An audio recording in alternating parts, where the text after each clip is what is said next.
Hello. I'm going to try to stand, but I'll probably sit some of the time, so yeah. Okay, well, I'm really excited to share my life so far. I'm not going to say very much because I really need to get to the time frame that I was given. But what will I say? I will say I've been so blessed by hearing other people's my life so far, and I really hope that that you can take away something and that you'll feel blessed by what I have to say.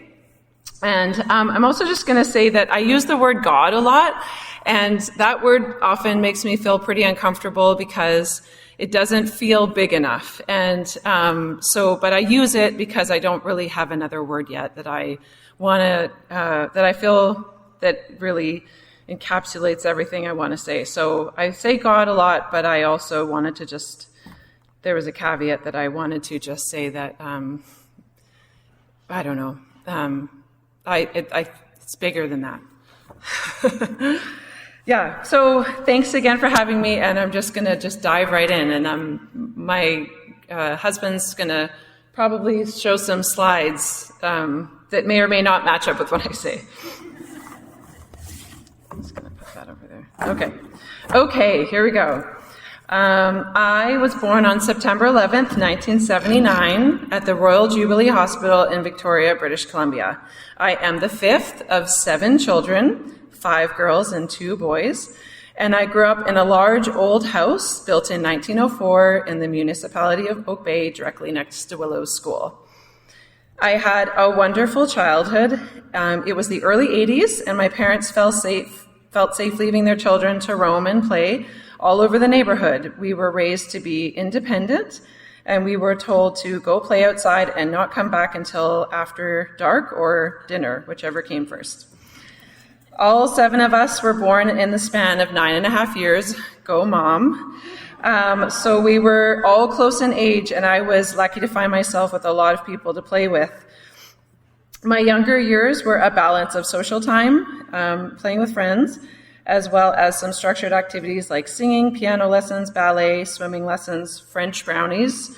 And because my father was an amateur opera singer with a huge love of opera and classical music, they put me in something called Opera Box, which was an opera group for children, which is quite unique.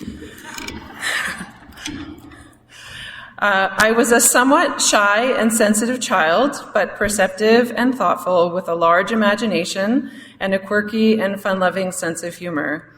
I developed a love of performing, singing, and acting. I also held a lot of my emotions inside of me. I was both introverted and extroverted, as I still am. And I was a middle younger child, and while I felt safe and happy in my large clan, I also felt alone and lonely at times, not really knowing who I could go to share my feelings or how I could find an outlet where I had a voice and could be heard or validated. We were a very busy household, and while my parents loved us all very much, we were not a physically affectionate family, and nor were there a lot of words of encouragement. I did not get a lot of one-on-one time with my parents, as their attention was often taken by another sibling or work or just the busyness of running a household. We were raised to be extremely independent at an early age, and there were internal family rules that we abided by, like making our own lunches, making sure we got to school on time on our own, sorting out our conflicts and problem solving on our own.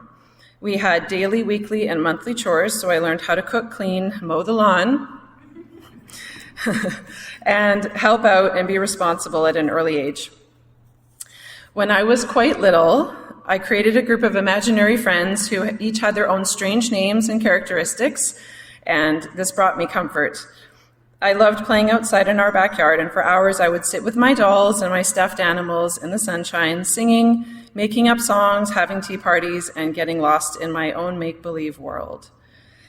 One day, maybe around the age of 6 or 7, something spoke to me. It was not a loud, booming voice from the sky, rather a voice that spoke directly to my brain and my heart. And to the best of my recollection, this is what that voice said. It said, "Hello, Alexis. I am here. You are not alone. I am with you." These words and this experience was very warm and reassuring and absolute and not at all strange. Just a natural encounter with what may or may not have been God. For the record, I had no idea or no concept of God at the time. But I did feel a strong connection to what I probably figured at the time was nature speaking to me. It made sense that it was something unseen but powerful, because nature makes all sorts of sounds and vibrations and is a type of evidence in itself of the mystery of life. More specifically, this experience was the first time I remember being aware of myself as an individual outside my family clan. It was my first encounter of awareness of my own consciousness. It would be the catalyst to a lifelong journey of pondering my own existence.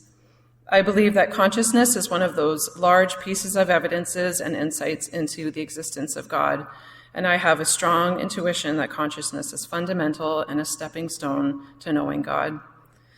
I could also call this moment the time where I discovered I had intrinsic value. And this theme of self-value would not only speak to me when I learned about Jesus and his message of unconditional love, but it'd be one of the building blocks of my life's journey of loving myself and knowing that I mattered. But these are all my adult rationalizations looking back. At the time, it was just reassurance that I mattered and that I was loved. I did not feel any need to share this calm and beautiful moment with anyone else. It was for me alone, and it would be the first of many times that God in creation would speak to me. My father had a master's in psychology and became a high school teacher in science and English, and my mother did her master's in dentistry in Scotland and became one of the few female dentists in Canada, but retired to raise a family for 15 years. My grandfather on my dad's side was a Baptist minister, and my father struggled with a childhood of moving around a lot and being raised in a strict Christian home where he experienced a lot of guilt and was led to believe if he was bad, he would go to hell. Both my parents wanted us children to experience stability and freedom of religious choice growing up, so they did not raise us with any religious influence, and instead promoted nature, adventure, independence, and hard work. I have always appreciated the opportunity to freely explore my own choices regarding religion and spirituality, and this is what I did. My parents had their summers off, and with money being pretty tight, we kept our vacations local, but somehow scrounged together enough money to purchase an old wooden CKDA radio boat about 40 feet in length. We called it Windlass, and we spent about 10 summers anchoring among the southern and northern Gulf Islands. While most of my friends did trips to Hawaii and Disneyland, we took boat-wise courses, learning about boat and ocean safety. We swam in the ocean daily, jumping off our boat into deep waters, and went swimming at night so we could see the bioluminescence. We dug for clams, caught fish and crabs. We built forts on almost every island we visited. We camped on the beach, saw pods of orca whales, seals, jellyfish galore, and almost every type of marine life possible. While we were underway, traveling between some of our favorite places like Savory Island, Chatterbox Falls, Desolation Sound, and Orcas Island, we played card games, read our favorite books, and listened endlessly to Phantom of the Opera and Joseph the Amazing Technicolor Dreamcoat, and ABBA, my father's favorite pop band. I could literally recite every single line of every of those albums, as well as every single ABBA song. I absolutely love these summers. This was my clan, and I never wanted it to change, but soon enough, my older sisters got summer jobs, and some stayed behind while us younger children continued on our boat adventures until my parents found and purchased 16 acres of land along the Sansom Narrows and began spending their summers fixing up their property for eventual retirement.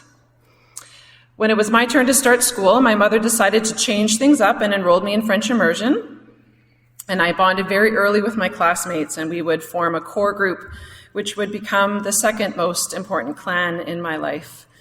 My vibrant, creative, and thoughtful friends would have a crucial influence helping me to come out of my shell and teach me it's okay to try something new and fail at it. I felt safe to be my silly and creative self, and I connected with them in ways I had never connected with my family. They became my family, and I feel so humbled and blessed to say that we've been friends for over 40 years. We all transitioned together to Lansdowne for grade 8 to 10 and spent some of those years testing things out, like drinking and smoking marijuana.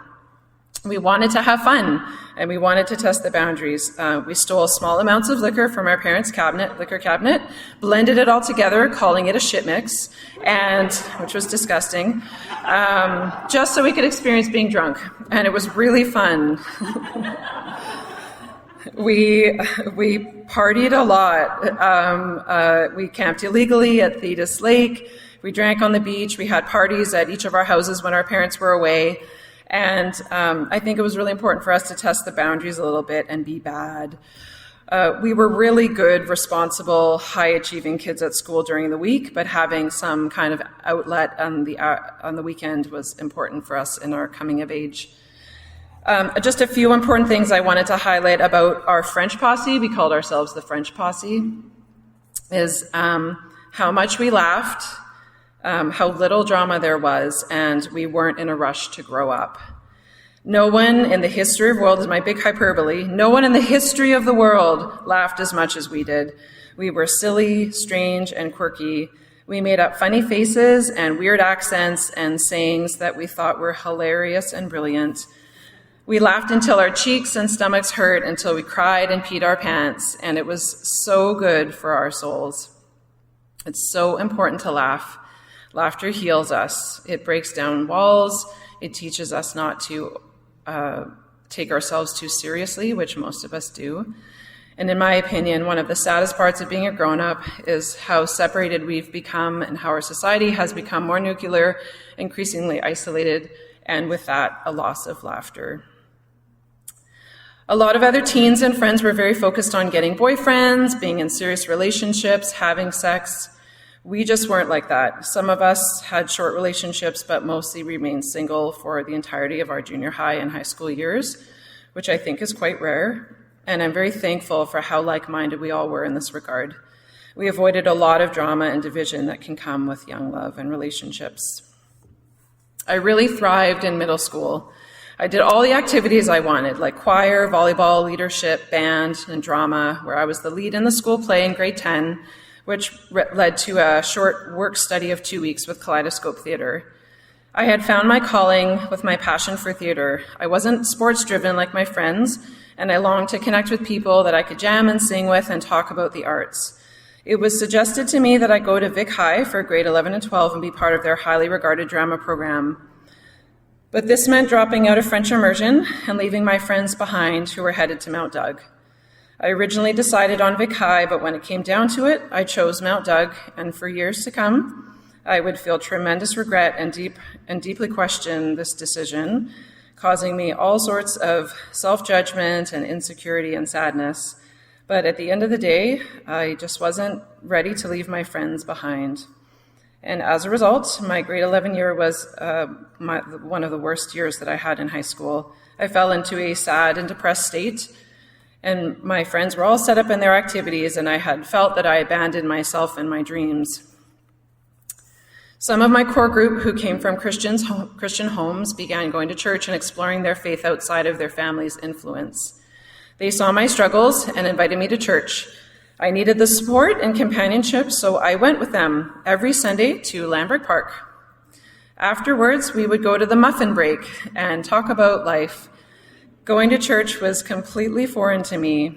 I had never attended a service in my life, and the only thing I knew about the Bible was from the Joseph and the Amazing Technicolor Dreams soundtrack.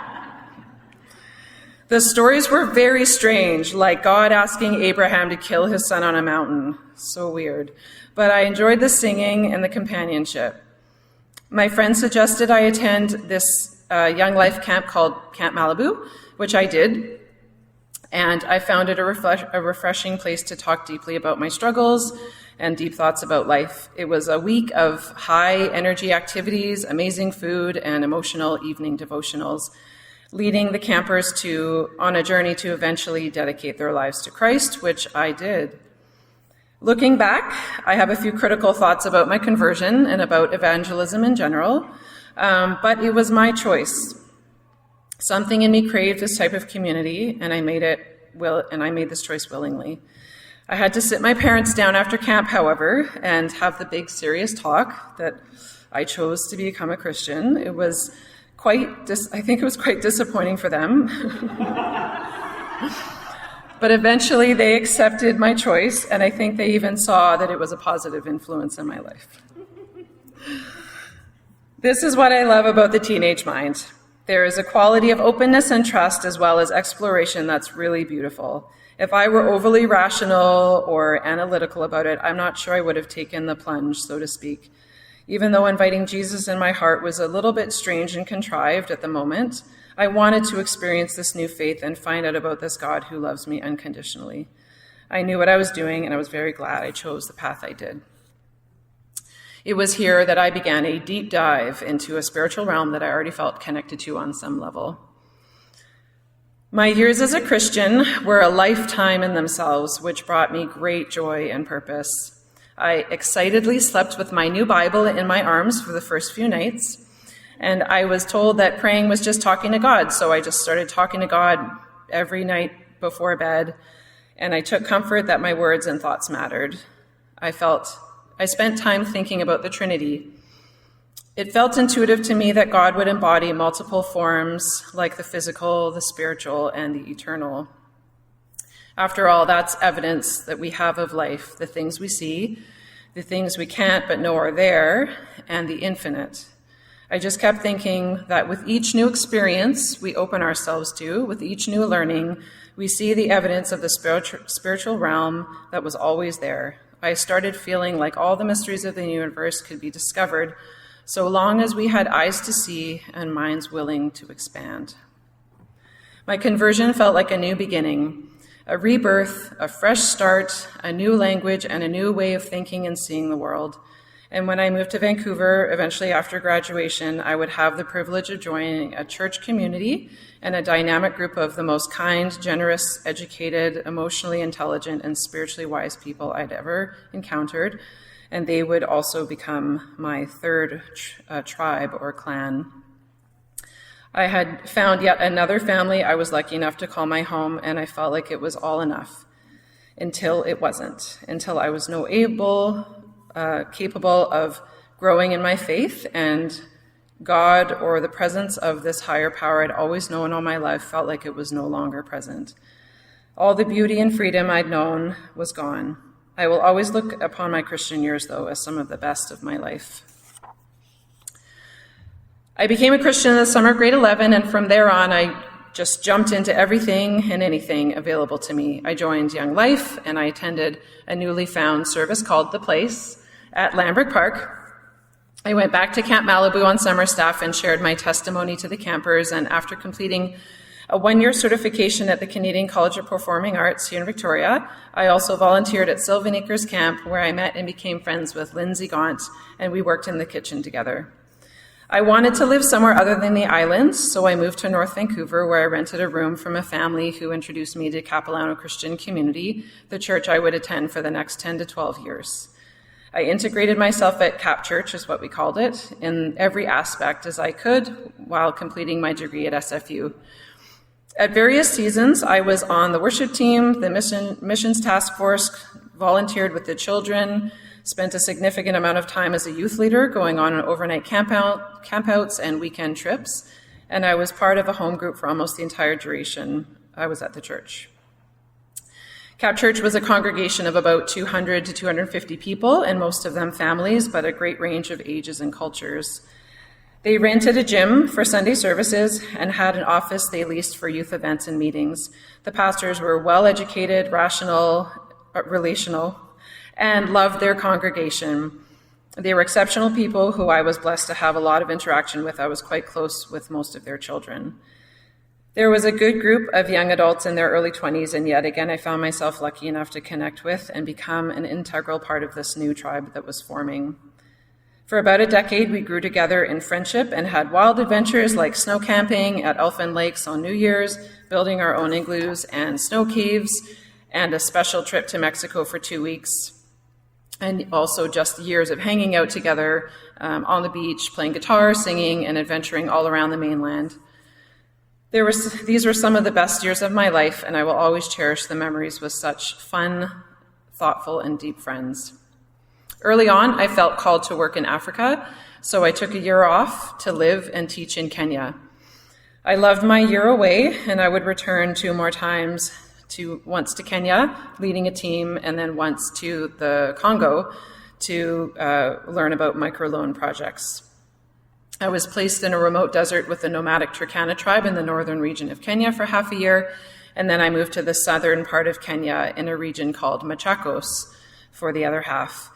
Being in Kenya felt like a lifetime of experiences, learning and attempting to speak Kiswahili, taking on a full teaching schedule, forming relationships with other staff members, immersing myself in a very different culture, and fulfilling expectations like visiting homes of all the staff and community night after night, and being the guest of honor at a goat roast where I was fed the best parts of the goat, like the fattiest meats, the intestines, and the heart. I navigated the relatively risky environment with scorpions, poisonous snakes, and I battled dysentery and got malaria, which knocked me off my feet for about 2 weeks. I loved my students and bonded with them as well as the other volunteers and missionary families I would meet. And I witnessed real poverty, a corrupt government that neglected its people, and a country devastated by AIDS. It was a humbling experience, and I became acutely aware of my privileged position in life, and that at any moment I could get on a plane and fly back to a wealthy, stable country filled with opportunities. I struggled a lot with reverse culture when I returned home, and for many years, I did what I could to support the communities I lived in by sending them what little money I had, and I started fundraising as well to help them to provide food and fix their homes. But it's very difficult to know how to help. And eventually my focus began to shift a little because I was now in my mid-20s, graduated with my degree in English literature and sociology, and in quite a lot of debt. I needed to work and think about my career. I had a mentor who encouraged me to think about starting my own business, and I felt that I had the right skill set and work ethic to at least give it a fair try. So I went back to school and completed a professional certification in the culinary arts, starting a catering business while taking a government-run business program to help me with the basics of business operations. I ran my business successfully for about 5 to 7 years while paying off my debt, and started other businesses on the side, like a cheese-making business with my friend. I was happily working away on my catering business. However, I was in my late 20s and still single, and while I had a few relationships that were short-lived, I felt restless, and I eventually ended them. I met Jesse through a different set of friends who were not part of the church, and I felt a strong connection with him. And despite my reluctance to be with someone who did not share my faith, I went with it anyway.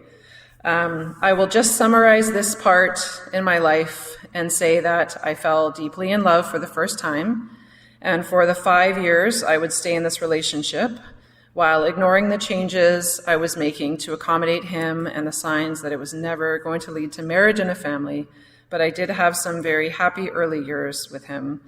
It was an emotional and tumultuous time for me while I tried to navigate this big love, but my desire for more and how much I altered my life for the relationship. I reluctantly called it quits after 5 years and entered into a dark time in my life, feeling very alone. I was 33 and had to restart my life, but this time restarting was work, and the joy and spark of life had greatly faded because by now I had completely stopped going to church and making the big decision to no longer be a Christian. I have spent a significant amount of time reflecting back on my decision not to be a Christian. It was a decision that came on gradually over a few years and is not tied to one thing. While it's very tempting to blame it on my long-term non-Christian relationship, which is valid in some ways, as it did change my perspective a lot, ultimately it was my choice. It took many years before I was even capable of acknowledging my change of heart, and then many more years before I could even try to work through through these choices. It was a decision that shocked and hurt a lot of people really close to me, my Christian friends especially. But I was in the midst of heartbreak and doing a lot of counseling to unpack my emotional 5-year relationship that left me quite messed up. And what I didn't realize at the time was that I was greatly mourning the loss of my church community, as well as the now vast gap in my heart from doubt and disconnect in my perception of God and the church. I want to make the distinction that it was religion and Christianity that no longer made sense to me, not my church family, not the community. I had witnessed some families over the years turn away from faith in anger and blame because of the leadership or how the church was run. And maybe those are valid reasons, but while Cap Church certainly wasn't perfect and made some poor choices, it was an extremely loving and caring place, and I will only feel gratitude and love towards this community. It might sound like a cliche, but when I reflect back on when I started doubting, it was when I was in university. I once read a quote that said, "University is where faith goes to die and reason is born." And though somehow faith and reason can't coexist together. The prevailing culture and message at my university, at least in my experience, was that there was no place for religion and higher learning except to tear it down and expose it for the lies and the harm it has caused. I felt embarrassed to tell people I went to church. I shared it a few times, but there was a lot of judgment in return. Someone actually said to me, "But you're a university student. Don't you think you should know better by now?" And as though faith was a fairy tale and something we should eventually grow out of. It wasn't just the students, though. I had several teachers who would openly bash and belittle religion, mostly Christianity, saying that there's plenty of evidence to prove there is no God. So some shame and embarrassment crept into my psyche, but it was more than that. I did a lot of reading in university, and over the years, the more I read, the more my mind expanded. There was a particular literary text we read in class arguing that no bit of information or education should ever be suppressed or concealed, that learning leads to more learning, which leads to stronger societies, and the concealment of information is an act of control, manipulation of power, and ultimately leads to weaker societies. It was hard not to reflect on that and apply it to my Christian faith. I started seeing the Bible as small and limited, and I started asking questions like, why is there only one book? Why were there subjects that seemed off limits? Why did we talk about the same themes over and over again at church and sing the same songs and read the same verses and talk about the same subjects? My perspective was starting to grow, and my faith was starting to diminish, and God was getting smaller. Jesus and the church were at the center of my life, and the thought that could change actually terrified me. I'd had a lot of guilt because I knew I was supposed to be in the world, but not of the world. But something wasn't right. My faith had become the absolute core of my identity, and the thought of changing that seemed impossible. But God wasn't there anymore. God had always been there, ever since I was a little girl in the garden. And my anxiety grew, and I didn't know who to talk to about it, and I felt like my entire world was crashing down, and I would have nothing left to stand on. Which is ironic because the Bible talks a lot about building a solid foundation, but I had stopped challenging and questioning and talking about this foundation. I saw that I was in a bubble, an echo chamber, and I was incapable of holding both faith and doubt in each hand. The fear of leaving a world I had known and found so much comfort in was devastating. But I had an even greater fear of living a lie. I had made God so small in my mind, and this God could no longer bring freedom and joy, so I eventually left. For 10 years or so, I would allow myself to experience a different life away from Scripture. I began reading about Buddhism and Hinduism. I joined a yogic group that practiced satsang, a Hindu church focused on quieting the ego and liberating binding thoughts and praying incantations of peace. But mostly I would experience various seasons of numbness, disassociation, avoidance, and sometimes betrayal and anger. But with time, distance, and healing, I would see that there is life beyond Christianity and faith, and that that's okay because God became big again.